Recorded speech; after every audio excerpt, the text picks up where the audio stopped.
Bonjour à tous et bienvenue sur cette vidéo sur le langage C qui traitera de la mémoire dynamique.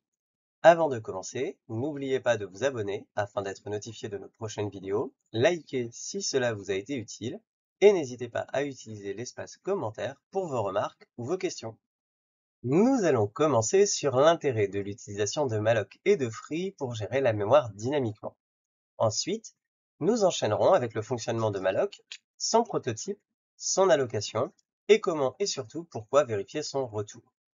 Puis, nous passerons à free, c'est-à-dire comment et pourquoi libérer la mémoire, quel est le prototype et le comportement de la fonction free. Ensuite, nous verrons un exemple simple montrant leur utilisation combinée, c'est-à-dire l'enchaînement pas à pas de malloc, son utilisation et free. Et on enchaînera ensuite avec quelques bonnes pratiques et conseils pour éviter les erreurs fréquentes que nous verrons également. Et comme d'habitude, on finira cette vidéo par un résumé synthétique des points clés à retenir. La mémoire dynamique nous permet d'allouer exactement l'espace dont nous avons besoin, même si la taille des données n'est pas encore connue au moment de la compilation. Elle est particulièrement intéressante pour créer de très gros buffers hors de la pile, là où un tableau statique ou un VLA pour variable length array risquerait de provoquer un dépassement de la stack. De plus, dès qu'il s'agit de structures évolutives telles que les listes chaînées, les arbres ou les graphes dont la taille change en cours d'exécution, malloc et free deviennent indispensables et trouvent tout leur intérêt. Voici un premier exemple de code, très simple, on va détailler par la suite. On commence par malloc sizeof étoile p pour réserver l'espace d'un seul int, puis on écrit la valeur 42 à l'adresse pointée par p, ensuite on affiche ce qu'au pointe p, et on appelle free p pour restituer la mémoire. Malloc nous permet de réserver un espace mémoire sur le tas, c'est-à-dire en dehors de la pile, pour une taille que le programme peut choisir lui-même à l'exécution. C'est donc une fonction indispensable dès que l'on ne connaît pas la taille exacte de nos données au moment de la compilation. Son prototype est void étoile malloc size. On lui donne un nombre d'octets à allouer et elle nous retourne un pointeur vers cette zone mémoire. Mais attention, cette fonction peut échouer, par exemple s'il n'y a plus assez de mémoire disponible. Dans ce cas, elle va retourner nulle. Il est donc essentiel de toujours tester le retour de malloc. Ici, on veut réserver un int, donc on lui passe un sizeOfInt. Le retour est donc un pointeur en int étoile, et on vérifie tout de suite si ce pointeur est différent de null. Quand on réserve de la mémoire avec malloc, il faut penser à la libérer une fois qu'on n'en a plus besoin. Sinon, cette mémoire reste occupée inutilement, c'est ce que l'on appelle une fuite mémoire. Pour libérer une zone mémoire, on utilise free, qui prend en argument le pointeur retourné par malloc.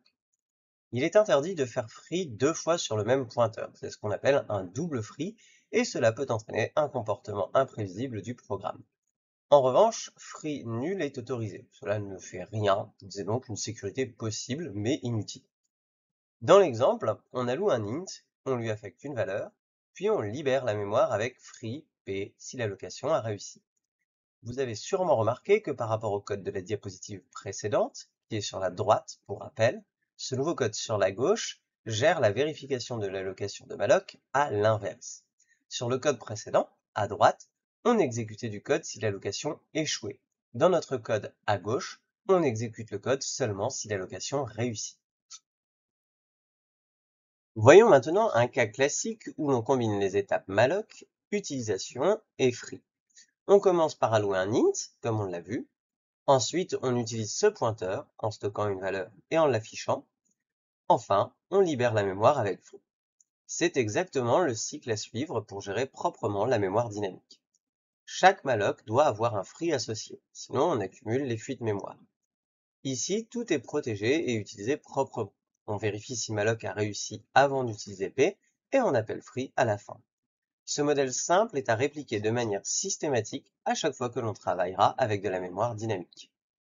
Voici un condensé des trois choses à faire obligatoirement et systématiquement à chaque fois que vous utiliserez l'allocation dynamique de mémoire.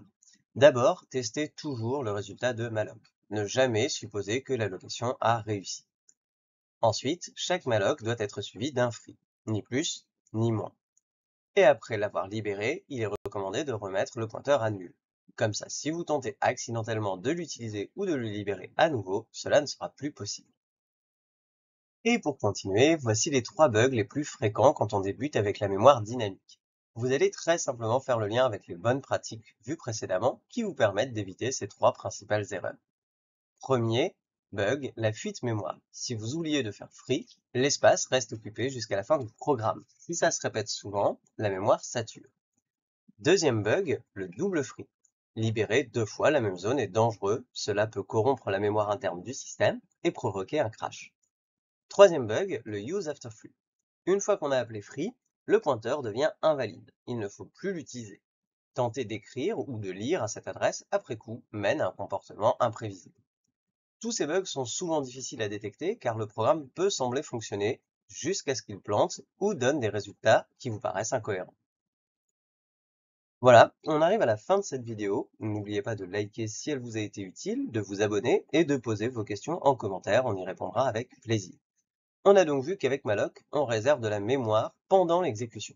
C'est très utile quand on ne connaît pas à l'avance la taille des données que le programme va manipuler. Mais cette grande liberté vient avec de grandes responsabilités. Il faut toujours tester que l'allocation est bien réussie et surtout ne jamais oublier de libérer la mémoire avec flux. On ne la libère qu'une seule fois et on n'utilise plus le pointeur après l'avoir libéré. Ces erreurs sont fréquentes, mais avec de l'entraînement et de la rigueur, vous arriverez à prendre le réflexe et éviter ces pièges. Merci et à bientôt.